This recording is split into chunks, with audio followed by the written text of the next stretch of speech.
Hello friends, day 17, bar is closed. Coming at you live from Story, Wyoming. It was a beautiful day today, blue skies, upper 60s, t-shirt weather.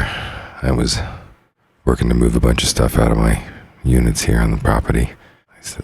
Garage units, there's several of them here, and had desks and art and things like that I now got to get downtown and put in the new office I told you about. So keys to the door and furniture out, so that was cool.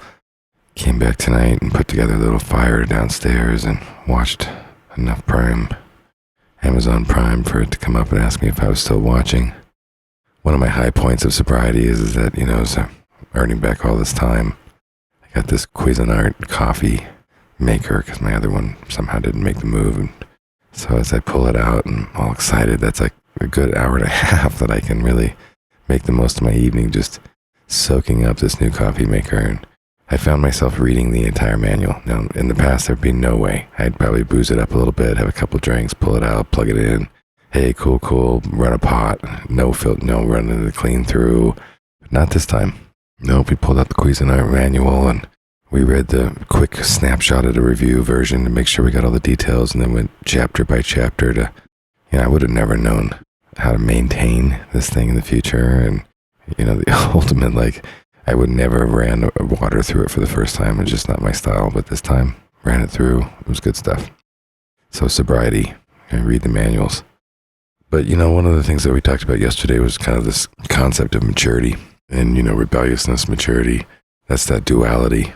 And as I was kind of walking through again, just embracing some of the aspects of maturity, one of the things that I realized that I liked about it, and that I was actually one of the things that I was setting out and striving to accomplish more of in this journey is that I think maturity goes back to that conversation we had about consistency. And I think it really is about accountability. And I think if you really want people to love you, you have to enable them to trust you. And how can they trust you if you can't trust yourself? Right? If you can't trust yourself to stop drinking for 3 days and never start that first day, if you can't trust yourself to not drink just too much and not be a little extra mean or a little extra sloppy, or if you can't trust yourself in those things with the potion, then how can you expect the people who love you to trust you with themselves, trust you with their family, trust you with their children? And this is just really more on the intimate personal side. Many of us can live a very high functioning life and be surrounded by lots of friends, and none of this muckety muck really even maybe shows up in our life. Maybe it goes unspoken, but there's always that kind of silent nagging that occurs in your own mind when you're coming from that place of duality and lack of really self-control, which doesn't feel mature. And then you kind of give yourself permission to act immature once you do it, because you're already like, well, I'm already immature as it is. I can't seem to get a handle on this, so fuck me, I'm going to go ahead and just be a rebel in these ways too. And it has a domino effect. I think that's kind of the reward. One of the rewards of sobriety is that, quite frankly, people trust you more. And if they trust you more, they're going to let you love them more.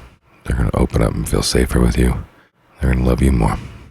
So, day 17 of sobriety. Here we are. Talk soon.